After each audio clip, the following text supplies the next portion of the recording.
Add-on desired. Hello viewers, welcome to Dot Solutions Daily Current Affairs. I am Lokesh Penigonda. This session is designed for aspirants preparing for banking, groups and such other competitive examinations. We cover news articles from both the Hindu and the Indian Express. Make use of this session. First, we have an article dealing with the cyber attack on the Colonial Pipeline. So, Colonial Pipeline is the name of the firm which supplies petrol and diesel to United States East coastal areas. So this is a petrol and diesel supplying pipeline, and recently it has come under a cyber attack. So what do you mean by a cyber attack? Cyber attack. Cyber attack is an attack made by cyber criminals.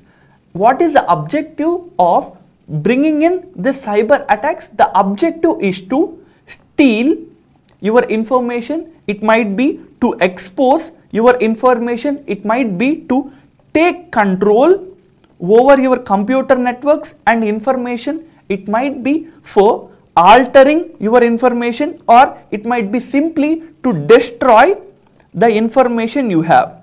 So this is the objectives of the cyber attacks, and you can see here that after attacking the Colonial Pipeline, the cyber criminals has asked for $5 million as ransom. So what do you mean by ransomware, which is a part of cyber attack? So when it comes to ransomware, the cyber criminals will take control over your computer networks, and after taking control of your computer networks, they will demand some amount, and they will state that only if you pay this amount, we will provide you back your information and data. So this is what you mean by ransomware. And now we'll see how ransomware works. First, you might receive an email from untrusted sources, and this email might have some malicious content or malicious code. Otherwise, you might be opening a website from untrusted websites or untrusted sources, and this website, when you open, is making your computer download some malicious content. And once this malicious content or software is downloaded, this software will enable the cyber criminals to take control of your computer. So first you are downloading some malicious content, and later the cyber criminals will take control over your data, and they will lock your files in the computer. And when you try to open your files in your computer, a message will appear in your computer, and this message will state how much you have to pay to get back the amount, to get back the data that is in your computer networks. And if you feel that this data is important, you have to pay this amount to get back your data. So this is how ransomware works. First, your computer will be corrupted by a malicious code, and later your computer will be taken control by some cyber criminals, and later they will lock your data and they will ask some payment. And only when you pay the payment, generally in cryptocurrency, they will provide the data back to you. So this is how the ransomware works. Next, we have an article dealing with the CDSCO. So what do you mean by CDSCO? It stands for Central Drugs Standard and Control Organization. So it stands for Central Drugs Standard and Control Organization. This organization comes directly under the DGCI, or the Drug Controller General of India. So the Drug Controller General of India is the head of this organization. And why do we have this organization in the news? It is stated that two officials of this organization has demanded 5 lakhs from a person to provide him license as to manufacture some medical equipment. So by this we can understand that it is the CDSCO that will provide you licenses for starting manufacturing of medical devices. And apart from providing licenses to start manufacturing the medical devices, it also provides licenses for manufacturing certain drugs as well. So to manufacture medical equipment and to manufacture certain drugs, the CDSCO's license is necessary. And where is the office or where is the headquarters of the CDSCO organization? It is headquartered in New Delhi. And under which ministry it comes under? As you can see that this is mainly dealing with the medical related equipment. It comes under the Ministry of Health. Next we have an article dealing with labor participation rate or the labor force participation rate. So what do you mean by labor participation rate? It will give you an idea about how many persons are currently in the labor market when it comes to the total population. So labor population rate can be understood by a formula which is the number of workers or labor who are currently employed and the number of people who are looking for jobs by the total eligible population. And currently the labor participation rate in India is 40%. So what do you mean by the 40% labor participation rate? It means that of the total people who are eligible to be working, only 40 members of 40% of them are working. So let's assume that we have 1000 people who are in the age group of 18 to 60.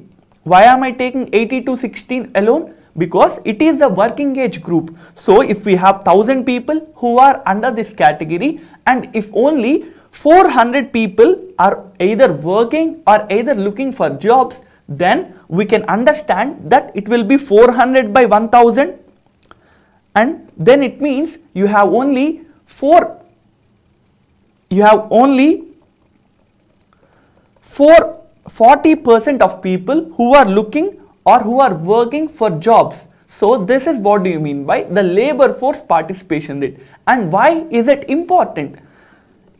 So you can see here only 40% people are either working or either looking for jobs. It means 60% of eligible people are not working and not looking for jobs. So the economic development might not be good if you have 100 people, and if 100 people are in the labor market, you will get more amount of services from them, and it might lead to development of the country in a faster manner. Whereas as the current labor participation rate is just 40%, we can understand that if we have 100 members, only 40 members are either working or looking for jobs and 60 members are not doing anything.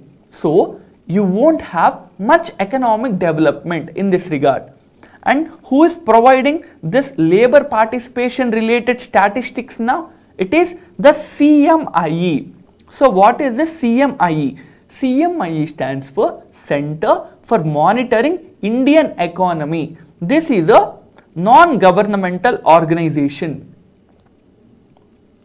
Next we have an article which is dealing with the Sputnik V vaccines. So earlier we have seen how nearly 1.5 lakh dosages of Sputnik V vaccine have come to India. Now some more vaccines have come to India.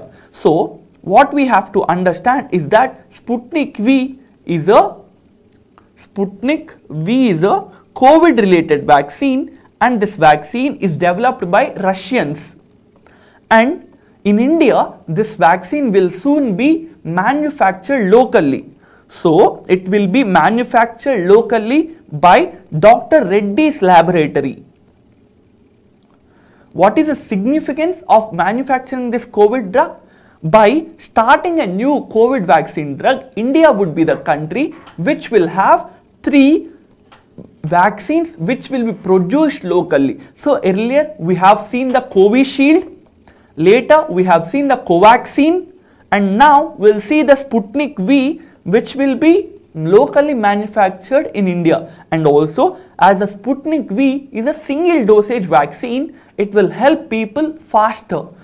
So we have two vaccines earlier, which is the Covishield and the Covaxin. These vaccines are coming in two dosages, that is every person to get proper immunity from COVID-19 they have to take two vaccines, whereas for Sputnik V only one dosage would be enough. Next we have an article dealing with the CoWIN being upgraded. So what is the CoWIN? CoWIN is the app that is being used by the government so as to take details from the people and so as to make the people register for vaccinations relating to the COVID-19. So if a person wants to take a vaccine from the government, he has to register in this CoWIN application. And what is the update regarding the CoWIN? It is updated due to the Covishield dosage differences. So earlier we have seen how the Covishield is coming in two dosages, and earlier the government has stated that from one dosage to the other dosage you should be given a minimum gap of 4 weeks. So this was a minimum duration between the first dosage and the second dosage, but later the expert panel has now recommended that nearly 12 to 16 weeks should be between the first and second dosages. So at least 12 weeks gap should be given for one dose and the other dose, and in this regard the CoWIN app is upgraded, and from now on if a person is getting a first dosage on one particular day, he have to compulsory wait for at least 12 weeks, that is at least 84 days he have to wait to get the second vaccine. Next we have an article dealing with Chile. So it is stated that Chilean voters will vote in the coming up elections, and it is significant to them. Why? Because they will be voting for a constituent assembly as well. So what do you mean by this? Chile has seen numerous protests in the last few years. They are stating that there is huge inequality and there is huge poverty in the country, and they've stated that to get better employment and to get better development in the country, we would require a new constitution, and now they've stated that the people we are electing would frame new constitution. So Chile is the country that will get a new constitution in the coming up years. And also, as we're talking about Chile, we'll see where it is. Chile, as you can see in this image, is a South American country, and it borders countries such as Peru, Bolivia and Argentina, and the capital of Chile is Santiago. Next we have an article where Islamic countries are criticizing the Israel. So we have seen how Israel was bombing the Palestinian territories and how this bombing has led to death of numerous people in the Palestinian territories, and this is being criticized by the Islamic countries mainly through the OIC organization. So what do you mean by the OIC organization? OIC stands for Organization of Islamic Cooperation. So by the name you can understand that this is a Islamic countries organization, and it is an intergovernmental organization. This is a intergovernmental organization which has 57 members. As this organization is an intergovernmental one and it has 57 members, it became the second largest intergovernmental organization.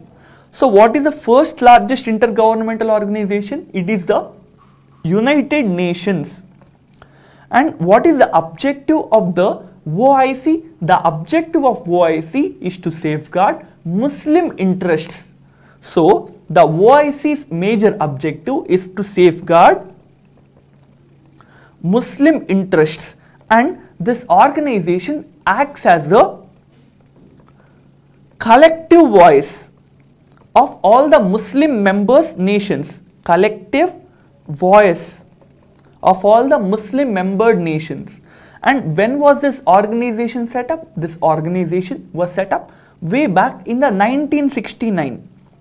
and the headquarters of this organization is located at Jeddah. This Jeddah is located in the Saudi Arabia.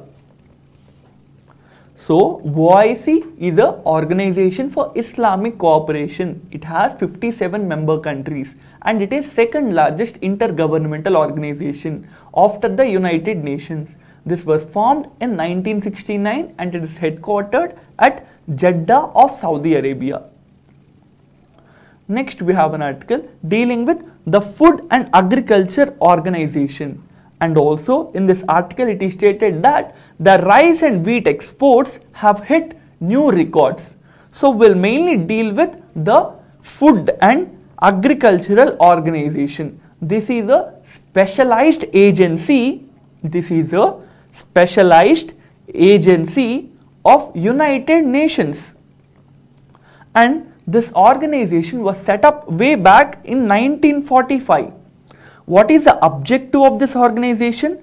The major objective of Food and Agriculture Organization is to defeat hunger. So, defeating hunger and promoting nutritional development to everyone in the world is a major objective of this organization, and it is headquartered at Rome, which is the capital of Italy. And also you should know about an important report which this organization provides once in every 2 years. Once in every 2 years, it provides a report which is called as State of Forest Report. So this is one important report which is provided by the specialized organization of United Nations, which is the UNFAO. Next, we have an article which is talking about a huge jump in the importing bill. So, there is huge jump in the gold imports, and as a result, the total imports bill has also increased. So, it is stated that nearly $6.3 billion worth gold was imported into India. So, why are we importing gold? The main reason for importing gold is that we are not producing enough gold in the country. So we have gold mines in the country, and these gold mines might be enough to provide for local domestic requirements. But as the government is not providing and not mining enough gold, we are forced to import gold from other countries. And which countries are the largest providers of gold to India? We mainly import gold from Switzerland. Switzerland alone exports 42% of gold requirements for the country, and next, United Arab Emirates provides for 10% gold needs of India, and later we have the South Africa, which provides for nearly 6%. So of the 100% gold we are importing nearly 58% from these three countries alone. And apart from this, we are importing gold from countries like Ghana, Hong Kong and other countries as well. Next, we have an article dealing with the cyclone Tauktae. Yesterday, we have seen in our analysis that cyclone Tauktae is fast approaching the west coastal areas of India.